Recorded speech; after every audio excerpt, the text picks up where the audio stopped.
Hi everybody, welcome back to the TETRIX RoboBench video series. This is Tim, and I want to talk to you today a little bit more in detail about the TETRIX DC motor and servo expansion boxes. So you can see I've got them laid out here, and we're specifically going to talk about Prism because that's where we feel like these are mostly going to be used, and that's what we made them for. So I'm going to walk you through some things, but we want to start with telling you where to find the resource files. So if you go online and you go to the Pitsco.com website and you look for the products, specifically like the search for expansion, you'll come up with the actual products. And if you click on one of those, in this case, I've done the DC motor expansion controller, you'll see that there's options for downloads and resources. And if you click on downloads, it'll take you to this area and you can get everything you need. There'll be help files, the Arduino library. If you're going to use this with a different controller, there's EV3 blocks. Everything you need, you scroll on down, there's a technical guide. There's also additional related products, including the servo controller. So if you go to one box, you'll be able to find both of them. So all of the information that you need on the web is right there. Once you download that, you go right into your Arduino environment and you've got everything you need in the library. I've got a sample program that we're going to look at here in a minute, but before we do that, I'm going to show you how easy it is to go ahead and hook everything up. I have a Prism here, and I've got it set up in just a little bit of a test rig type situation so you can see exactly what we've going on. Very simple, just the Prism and a battery, on and off switch. But the boxes come with everything you need. They come with a power cable that has power pole connectors on both sides. They come with a data cable so that you can actually connect to a controller and receive and send information. So it's basically, like I said, plug and play. I'm going to start by going ahead and we have to get power from one box to the next. This is going to be called a daisy chain.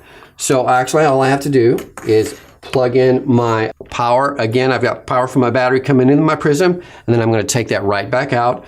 I'm going to go ahead and turn this on so you can see I've got power to my Prism, because I want you to see what happens when I go ahead and plug these in. I'm going to start with my DC motor controller, and again, red to red, black to black. I'm going to plug that in, and you'll see I've got power.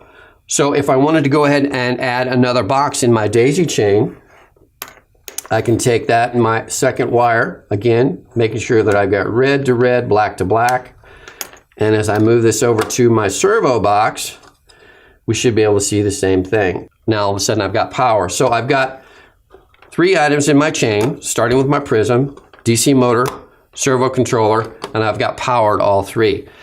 Now I need to get data to all three. Again, the same type of a simple process. I've got this data cable, Lego style connector plug on the end. Connect one end into my Prism, just like so. And then I go ahead and connect to my first box, just like that, plugs in. And then I go ahead and take my data out and go into my second box, just like that. So you can see that I've created my simple daisy chain, Prism, motor controller, and servo controller. Now let's talk a little bit about one of the improvements that we made on these boxes in the dynamic addressing. Because how do I know when I'm writing my program who I'm talking to? Am I talking to my Prism? Am I talking to my motor box? Am I talking to my servo box? Each one of these boxes has a unique dynamic address and an ID that is on the I2C bus. If that's a little technical, don't worry about it. Basically what we're saying is we give each one of these a number, and as you create up to 4 of these in the chain, you'll know which one you're talking to by the number that's addressed on the software. So for instance, my DC motor box by default is number 1. My servo box by default is number 2. I could change that. I could say I need a box to be number 3, I need a box to be number 4. Those can be dynamically changed. But once you set those in the box, they're easy to find, and there's no mix-up which box you're talking to, so that's very important. An improvement over boxes that have been out in the past. The next thing we need to do to go ahead and finish this all up is I need to connect my motors. So I go ahead and I'm going to connect my Tornado motor, my power. I'm going to connect my encoder cable because we want to be able to use those built-in encoders, just like that. And then I need to connect a servo. So I'm going to go ahead and connect my servo, just like this. So now So I download a program to my Prism, which I've already done. I should be able to talk to both those devices. So I'm going to go ahead and execute this. And if you look closely here and here, you should see those move.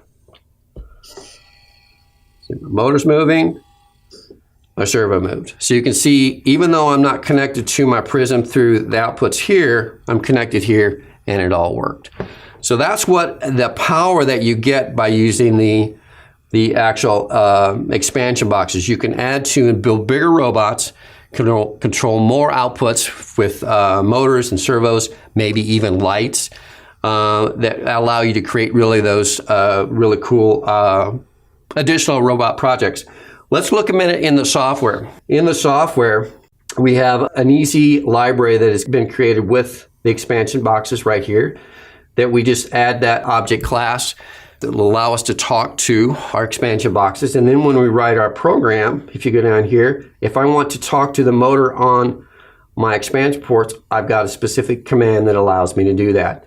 Now this particular program is actually one that we wrote for the bigger bot here that we'll go ahead and execute in a minute, so you can see exactly what that does. But basically what we really need you to understand is that we've done a lot of background work to make sure that all of this is going to work together and it's easy for you to do. So that being said, let's go ahead and I'm going to shut my computer, move it out of the way, move my test rig here out of the way, and let's go ahead and turn this robot on. Now, our program was written so that basically what we should say is here, our robot should go over, I should lift my arm, I should extend it, open and close the gripper, and basically reverse that and come back. So let's see if we can get that to execute correctly. And we're moving forward. I'm going to lift my arm, I'm going to open my gripper, extend it, acting like I'm going to grab a ball or some kind of object, come back, lower my arm, back up.